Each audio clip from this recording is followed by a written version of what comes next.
Hey, good morning and welcome to UroNurse News. I'm Vic Senese. Be sure to like and subscribe. Today we explore a question that once belonged only in science fiction but is now rapidly becoming reality. Should AI be allowed to resurrect the dead? And more importantly, what does this mean for grief, healing, and the human mind? A new wave of artificial intelligence tools is now capable of something extraordinary and a bit unsettling. They can recreate the voice, personality, and conversational style of people who have died. The systems are sometimes called grief bots or death bots. One powerful case comes from China. A young woman in her mid-20s, identified as Roro, not her real name, lost her mother to cancer. Their relationship had become complicated, filled with love, tension, and unresolved emotions. After her mother's death, Roro turned to social media to process her grief. Then something unusual happened. AI developers invited her to build a digital version of her mother. Using memories, messages, and life details, she trained an AI chatbot to mimic her late mother's personality. The result was an interactive digital presence, an AI version of her mother, able to respond in conversations. She named it Shy. And for Roro, something unexpected happened. She said interacting with the AI helped her process emotions she never fully expressed. At one point, she received a message from a friend saying, "Your mother would be proud of you," and she broke down in tears and described it as healing. But not everyone agrees. Some people who have tried similar AI recreations describe something very different. They report the experience feels uncanny, disturbing, even emotionally damaging. For them, the AI doesn't bring comfort, it disrupts memory and makes grief harder to resolve. So what exactly are we dealing with here?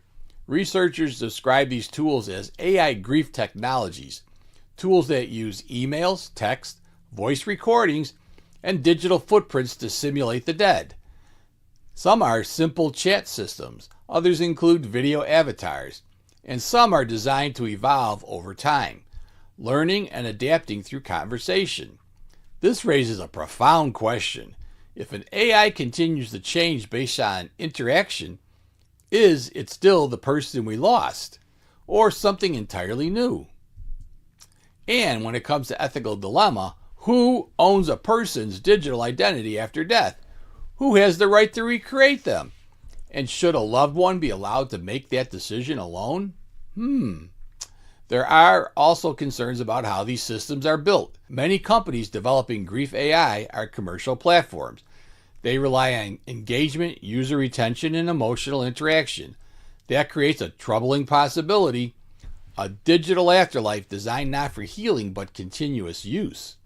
A presence people may not be able to stop interacting with, even if it's not healthy for them. So where does that leave us? Experts argue this technology cannot be left solely in the hands of tech companies and startups. They suggest clear rules are needed: explicit consent before death, limits on digital recreations, protection for emotional well-being, and transparency in how personal data is used. Because at its core, this is no longer just a technology question. It's a human one. A question about memory, identity, and about whether grief should be processed or simulated. So we return to the central question: should the AIs be used to resurrect the dead? Or are we crossing a line that we may not fully understand until it's too late? For UroNurse News, I'm Vic Senese. Hey, tomorrow on UroNurse, we're covering an important update every urology nurse should have on their radar.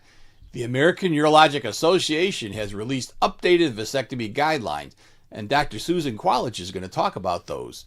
This can change how we impact how we counsel patients, how we handle follow-up care, and what we emphasize in pre-procedural education. What's new? What's changed? What does it mean for everyday clinical practice? You want to find out? Tune in tomorrow at uronurse.com.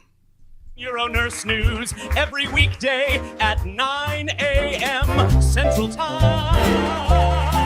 UroNurse News every weekday at 9 a.m. Central Time, bringing you the news that shines. UroNurse News.